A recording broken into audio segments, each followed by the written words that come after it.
Mga kababayan, huwag nyo nang hanapin ang mga pulis sa presinto sapagkat kami ay nasa inyo ng mga telepono.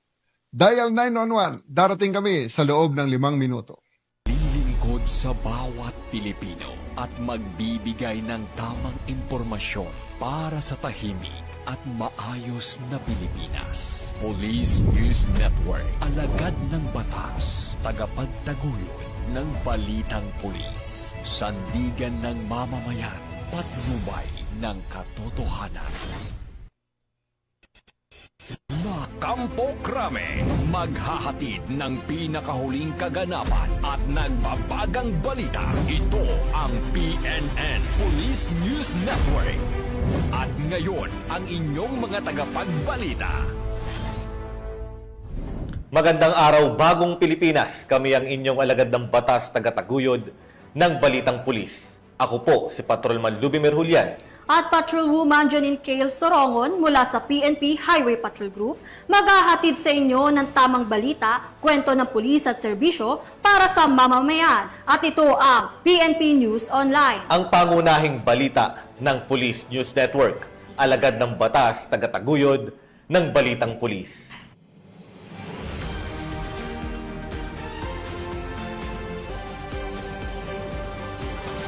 Narito ang mga balitang dapat niyong abangan. Mahigit 1 milyong pisong halaga ng shabu nasabat sa buy-bust operation sa Ligaw City, Albay. 2 ex-POGO workers tiklo dahil sa pagbebenta ng mga peking pera online. At lalaking nag-amok kalaboso matapos pagbabatuhin ang opisina ng City Transport and Traffic Management Office sa Davao City.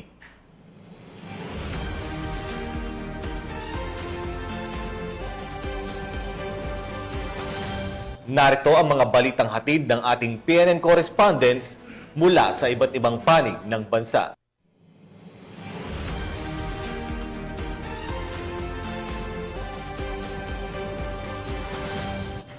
Simulan natin ang balita mula sa bahagi ng Luzon.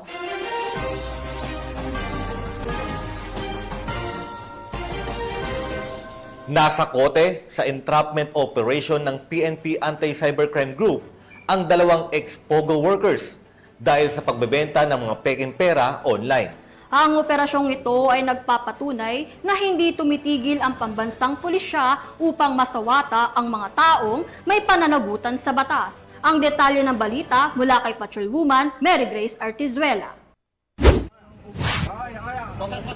Nasa kote sa Las Piñas City ang 2 lalaking ito na dating empleyado ng Philippine Offshore Gaming Operator o POGO dahil sa lantarang pagbebenta ng mga pekeng pera online. Ayon sa PNP-ACG, nagsimula ang investigasyon matapos makatanggap ng report mula sa Bangko Sentral ng Pilipinas tungkol sa talamak na bentahan ng pekeng pera sa social media. Sa isinagawang cyber patrolling ng mga otoridad, nadiskubring ibinebenta ng mga suspect ang bawat pekeng 1,000 peso bill sa halagang 150 pesos lamang. Sa pinagsanib na pwersa ng mga operatiba ng Northern at Southern District Anti-Cybercrime Team, matagumpay na naaresto ang 2 individual sa isinagawang entrapment operation. Nasabat ang nasa 150 piraso ng peking pera mula sa mga suspect. Started selling this fake money nung nag-stop na sila doon sa POGO operation. So kaya nga meron pa kaming tinitingnan sa likod nitong 2 taong ito na nahuli natin at baka meron pang mas malaki na tao. Kinasuhan ang mga naaresto sa paglabag sa Article 168 o ang illegal possession and use of false treasury or banknotes and other instruments of credit na may kaugnayan sa Cybercrime Prevention Act of 2012. Mula dito sa Kampo Krame, ako ang inyong PNN correspondent, Patrolwoman Mary Grace Artizuela, nagbabalita para sa Police News Network, alagad ng batas, tagataguyod ng Balitang Pulis. Maraming salamat, Patrolwoman Mary Grace Artizuela. Inaresto ng Regional Highway Patrol Unit 11 ang isang tricycle driver matapos mag-amok at pagbubutuhin ang opisina ng City Transport and Traffic Management Office sa Davao City. Yan ang balita mula kay Patrolwoman Mark Roland Feliciano. Hindi na nakapalagpa ang isang lalaki ng mahuli ng mga operatiba ng Regional Highway Patrol Unit 11 sa Deka Takunan, Tugbok, District Davao City nitong ikawalo ng Hulyo ng taong kasalukuyan. Kinilala ang suspect na si alias William, 46 na taong gulang, isang tricycle driver at nakatira sa lugar kung saan ito nahuli. Ito naman ang panayam ni Police Major Jordan Romel C. Yang, Chief Intel ng HPG Davao de Oro. Intelligence Section sa pangunguna ng inyong lingkod ay nagsagawa ng manhunt operation laban sa isang individual sa mga kasong kinakaharap nito. Nung siya ay nag-amok at pinagbabato ang opisina ng City Transport and Traffic Management Office o CTTMO sa kadahilanan na inimpound ng kanyang ginagamit ng motorsiklo. Ang ilalaman ng mga kasong ito ay malicious mischief, alarms and scandal, illegal possession of bladed, pointed, and blunt weapon, illegal possession of deadly weapon, docketed under criminal case number 23-05125, 23-05126-CR, and 23-05127-CR na niligdaan ni Honorable Shane Ann Ramos Basco, Presiding Judge, MTCC 11th Judicial Region, Branch 2 ng Davao City noong June 20, 2025 na may kaukulang kampiyansa na 3,000 para sa malicious mischief, 3,000 para sa alarms and scandal, at 6,000 para sa illegal possession of bladed, pointed, or blunt weapon para sa kanyang temporaryong kalayaan. Ang akusado ay binasahan ng karapatan sa lingwahe na kanyang naintindihan. Sa kasalukuyan, nasa kustodiya siya ng Regional Highway Patrol Unit 11 para sa dokumentasyon at tamang disposisyon. Dahil nga sa tuloy-tuloy na operasyong isinasagawa ng HPG, ay nahuhuli ang mga taong may pananagutan sa batas. Ito rin kasama sa mandato at serbisyong dala ng PNP para sa mabilisang aksyon sa pagtulong sa ating mga kababayan. Asahan niyo po na patuloy kaming magbibigay ng agarang serbisyo at re-responde upang hulihin ang sinuman na gumagawa ng krimen at upang mapanatili ang kapayapaan at kaligtasan ng ating mga kababayan. Kami ang Guardian of the Highways, ang kakampi nyo sa kalsada na patuloy na magbibigay ng serbisyong HPG dahil dito sa ating bagong Pilipinas. Ang gusto ng pulis, ligtas ka. At sa iba pang balitang serbisyong HPG, tumutok lamang sa aming YouTube channel at Facebook page na Police News Network. Mula sa tanggapan ng kakampi nyo sa kalsada, ako po si Patrolman Mark Roland Feliciano para sa Police News Network, alagad ng batas, tagataguyod ng balitang pulis. Maraming salamat, Patrolman Mark Roland Feliciano. Sa kulungan ng bagsak ng 2 miyembro ng Sputnik Gang sa ikinasang bypass operation ng Station Drug Enforcement Unit ng Malate PNP sa Barangay 720 Malate, Manila. Nakatutok dyan si Police Corporal Abigail Rojas. Arestado ang 2 hinihinalang miyembro ng Sputnik Gang ng mga operatiba ng Station Drug Enforcement Unit ng Malate Police Station sa isang matagumpay na anti-illegal drug buy-bust operation na naganap bandang 1:35 ng madaling araw sa kahabaan ng Adriatico Street, Barangay 720 sa Malate, Manila.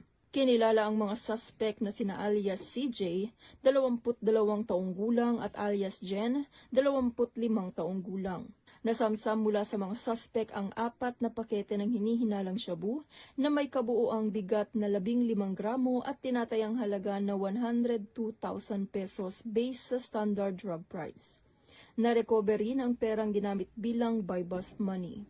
Sila ay kasalukuyang nakakulong sa detention facility ng Malate Police Station habang inihahanda ang kasong paglabag sa Sections 5 at 11, Article 2 ng Republic Act 9165 o Comprehensive Dangerous Drugs Act of 2002 na isasampa sa Manila City Prosecutor's Office para sa kanilang inquest proceedings. Mula dito sa Metro Manila, ako po ang inyong PNN correspondent, Police Corporal Abigail Rojas. Alagad ng batas, tagataguyod ng balitang pulis. Maraming salamat, Police Corporal Rojas.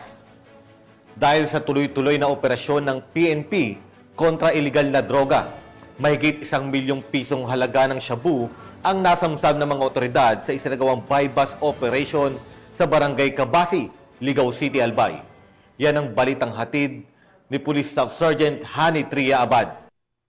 Tinatayang nasa 1,000,000 at 100,000 pisong halaga ng shabu ang nakumpiska mula sa 3 individual sa isinagawang buy-bust operation sa Barangay Cabasi, Ligao City, Albay nito lamang ika-7 araw ng Hulyo taong kasalukuyan.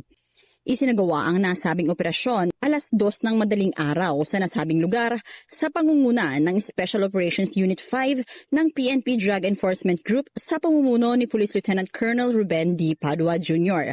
at sa pakikipag-ugnayan sa Ligao City Police Station, Albay Police Provincial Office, Provincial Intelligence Unit at Regional Police Drug Enforcement Unit 5. Kinilala ni Police Lieutenant Colonel Padua ang mga sospek na sina alias Red, 38 taong gulang, residente ng Uwas Albay na isang high-value individual.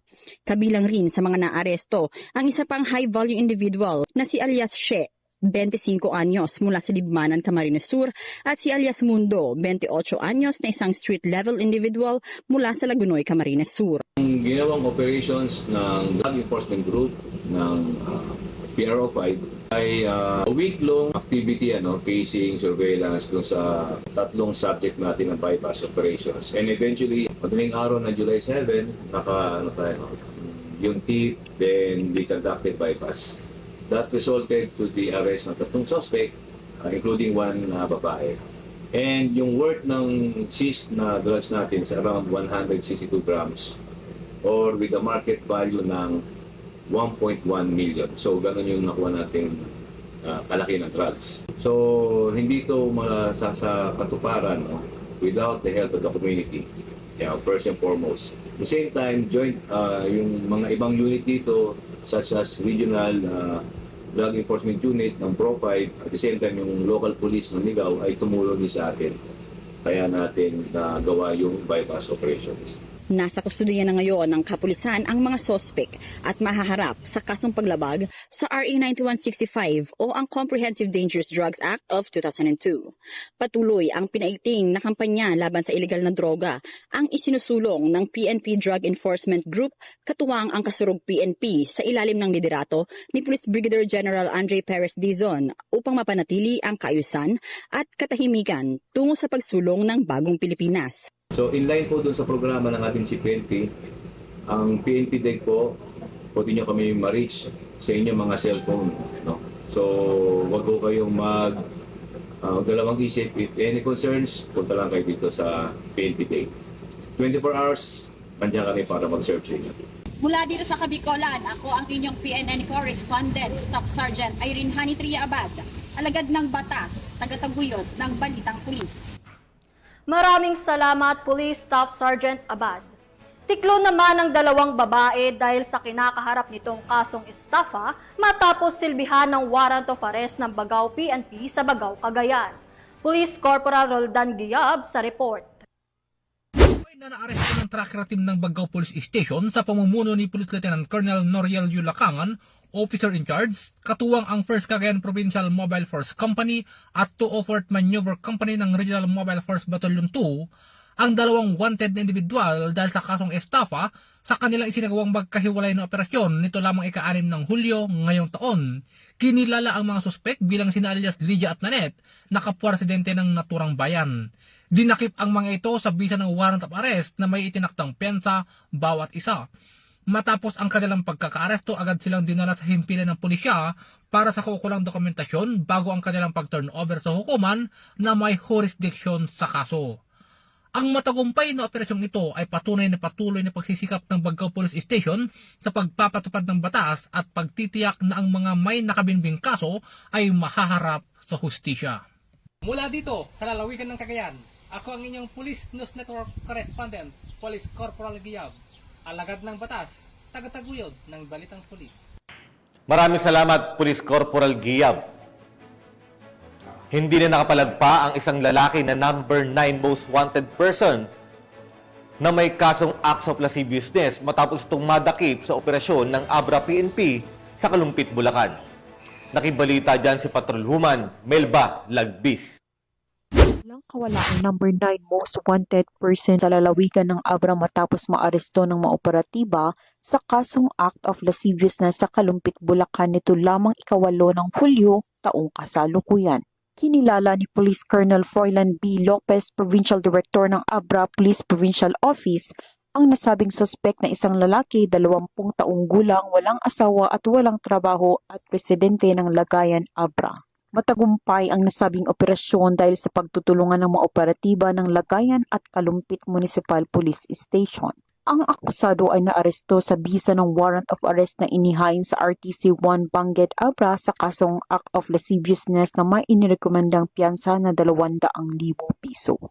Ang suspek ay nasa kustodiya ng Lagayan Municipal Police Station para sa kaukulang dokumentasyon at disposisyon bago i-turn over sa kinauukulang hukuman. Ang matagumpay na pag-aresto ng pambansang pulisya sa mga may sala sa batas ay patunay na mas pinapaigting ang sinumpaang tungkulin kontra kriminalidad upang mapanatili ang kaayusan at kapayapaan ng komunidad tungo sa isang bagong Pilipinas. Mula dito sa rehiyon ng Cordillera, ako ang inyong PNN correspondent, Patrolwoman Mel Balangbis, alagad ng batas, tagataguyod ng balitang pulis. Maraming salamat, Patrolwoman Lagbis. Tunghayan naman natin ang mga balita mula sa Visayas.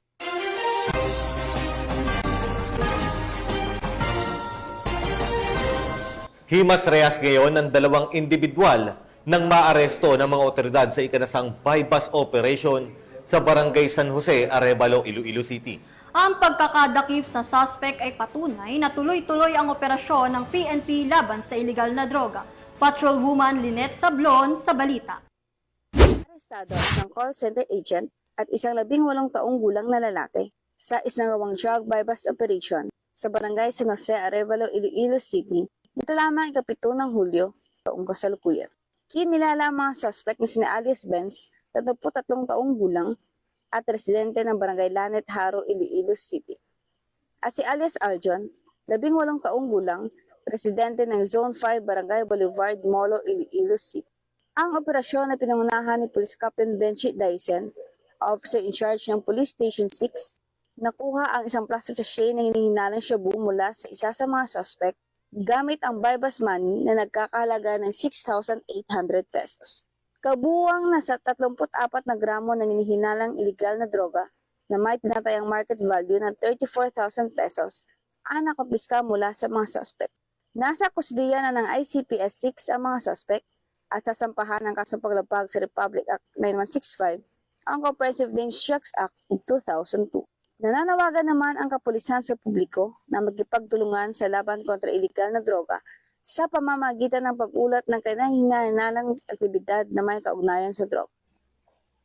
Mula rito sa Western Visayas, ako ang PNN correspondent, Patrolwoman Lynette Sablon, alagad ng batas, tagataguyod ng balitang pulis.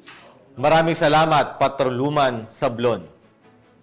Sa kagustuhan ng malagay sa tahimik ang kanyang buhay, nagpasyang magbalik loob ang isang miyembro ng Communist Terrorist Group sa pamahalaan ng Northern Samar.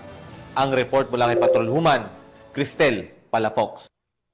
Voluntaryo nagbalik loob sa pamahalaan ang isang miyembro ng Communist Terrorist Group sa Barangay Imelda, Mondragon, Northern Samar. Ang pagbabalik loob ay resulta ng matagumpay na pakikipagnegosasyon ng mga tauhan ng 803rd Maneuver Company, Regional Mobile Force Battalion 8 kasama ang 2nd Northern Samar Provincial Mobile Force Company, Mondragon Municipal Police Station at 43rd Infantry Battalion 8 Infantry Division, Philippine Army. Ang nasabing surrendery ay nasa kustodiya na ng 803rd Maneuver Company, RMFB-8, para sa facilitation ng kanyang posibleng enrollment sa programa ng ating gobyerno na Enhanced Comprehensive Local Integration Program o ECLIP. Patuloy ang panawagan ng pambansang pulisya sa iba pang mga membro ng CTGs na iwaksin ang maling ideolohiya at magbalik loob sa ating pamahalaan upang makasama ang pamilya, mamuhay ng payapa at patuloy na sumuporta sa mga programa ng ating gobyerno.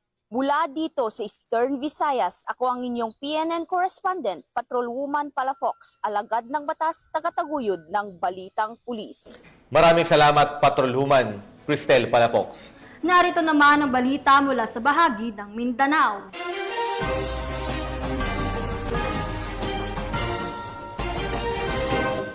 Nahulog na rin sa kamay ng batas ang top 7 regional most wanted person na may kasong rape at sexual assault matapos siyang maaresto sa bisa ng warrant of arrest na isinilbi ng Davao City PNP sa Baguio Proper District, Davao City.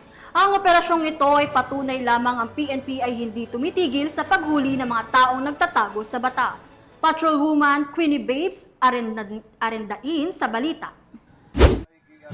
Arestado ang isang top 7 regional level most wanted person sa patuloy na sinasagawang Manhunt Charlie operation ng mga tauhan ng Baguio Police Station sa Barangay Baguio Proper, Baguio District, Davao City.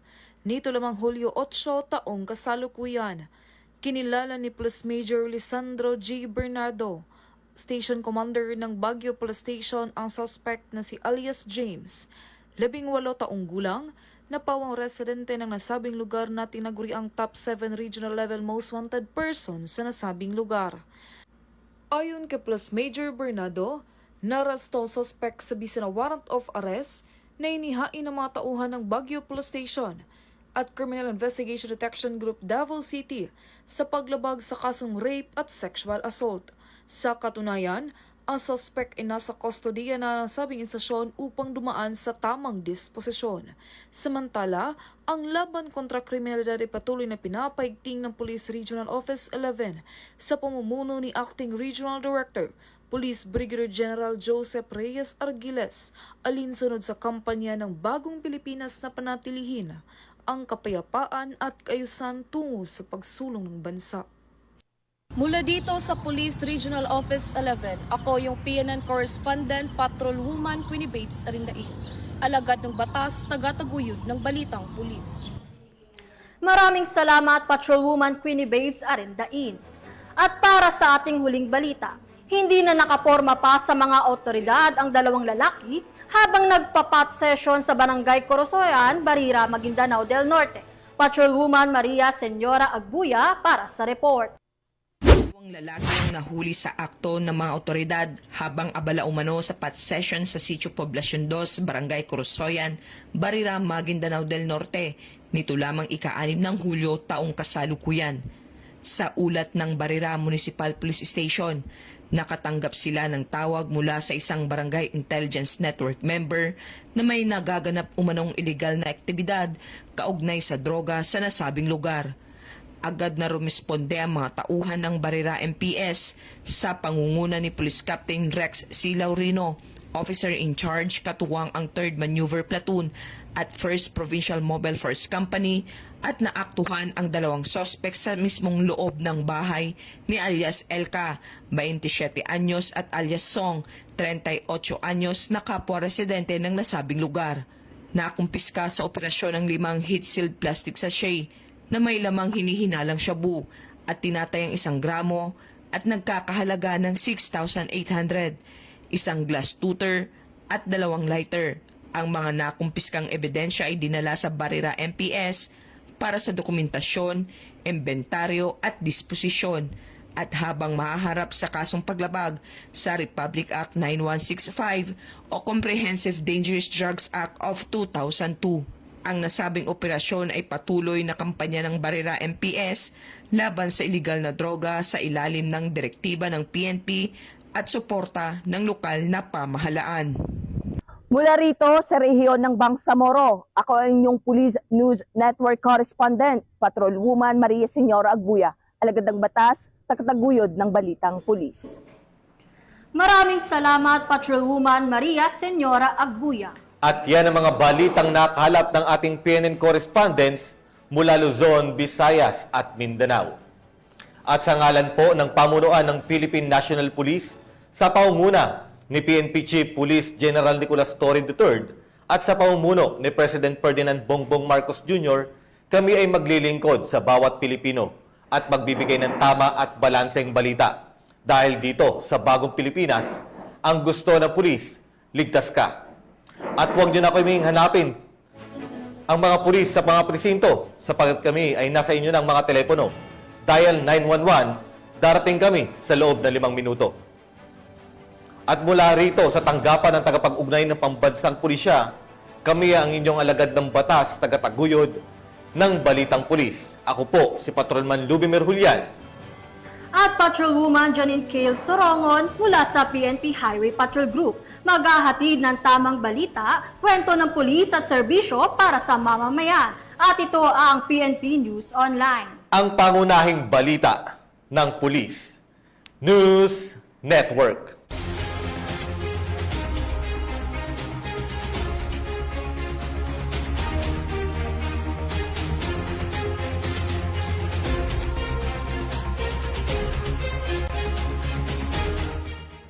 Police News Network, alagad ng batas, tagapagtaguyod ng balitang pulis.